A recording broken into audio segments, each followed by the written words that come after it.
So, welcome to my video guys. So, ito naman papakita ko yung kung paano gumagana yung dual CDI ko. Ito yung switch nya. Start natin. So, makikita nyo pagka nag-stop siya is D minor. Pagka switch ko to,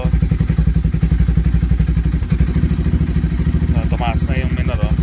Yung iba na response ng makina niya, oh. Pero pagka yan, oh, namatay. Yung gitna, patay. Start ulit.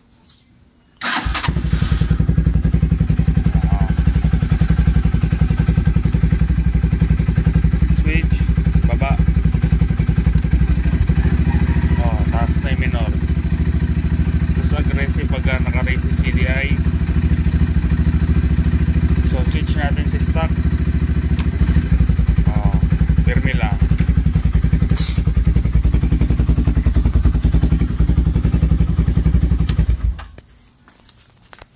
So, ayan siya.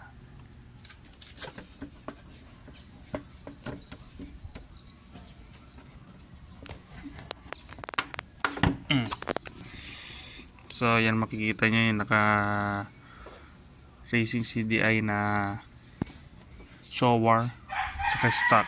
Ayan na, dalawa. So, yan yung air filter, ano ko pala, fuel filter na kinabit.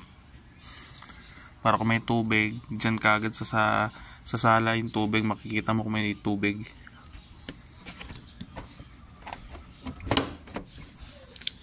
So, ano nga pala yung purpose ng dual CDI na kinabit ko? Parang sa mga big bike lang na may control ba na sports mode, road mode, ganon. Ganon lang din. Parang nilagyan ko lang din ng ano na pag-stop, naka road mode. Pagka racing CDI, sports mode, ganon lang. Mas aggressive siya. So, yun lang naman.